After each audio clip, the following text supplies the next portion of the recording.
ശത്രു രാജ്യങ്ങളുടെ നെഞ്ചിൽ തീപ്പൊരി വിതറാൻ ഇന്ത്യയുടെ അഗ്നി സജ്ജം. അതിർത്തിയിൽ വെല്ലുവിളികൾ ഉയർത്തുന്നവർക്ക് ശക്തമായ ഭാഷയിൽ മറുപടി നൽകി ഭാരതം വീണ്ടും കരുത്തു തെളിയിക്കുന്നു.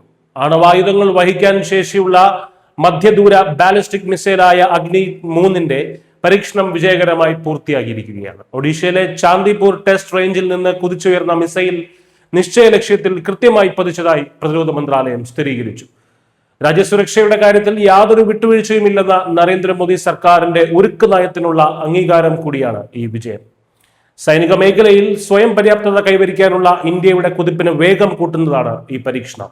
3000 മുതൽ 3500 കിലോമീറ്റർ വരെയാണ് അഗ്നി 3 പ്രഹരശേഷി. അതായത് ഇന്ത്യക്കെതിരെ തിരിയുന്ന ശത്രുക്കളുടെ താവളങ്ങളിൽ ചെന്ന് ആക്രമിക്കാൻ ഈ മിസൈലിന് സാധിക്കും.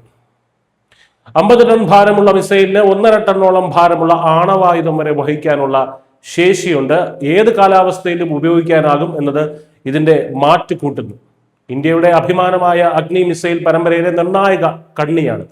700 കിലോമീറ്റർ റേഞ്ചുള്ള അഗ്നി 1 മുതൽ വൻ ശക്തികളെ പോലും ഭയപ്പെടുത്തുന്ന 5000 കിലോമീറ്റർ റേഞ്ചുള്ള അഗ്നി 5 വരെ നീളുന്നതാണ് നമ്മുടെ പ്രതിരോധ കവചം. അയൽ രാജ്യങ്ങളിൽ നിന്ന് ഉയരുന്ന ഭീഷണികളെ നേരിടാൻ തന്ത്രപ്രധാനമായ സേനയ്ക്ക് കൂടുതൽ കരുത്തു പകരുന്നതാണ് ഇപ്പോഴത്തെ പരീക്ഷണം. അതെ, ഇന്ത്യയുടെ ആകാശത്തിന് കാവലായി അഗ്നി ഉണർന്നിരിക്കുന്നു. സമാധാനം ആഗ്രഹിക്കുമ്പോഴും ഏതാക്രമണത്തെയും നേരിടാൻ രാജ്യം സജ്ജമാണെന്ന പ്രഖ്യാപനം. News desk news India.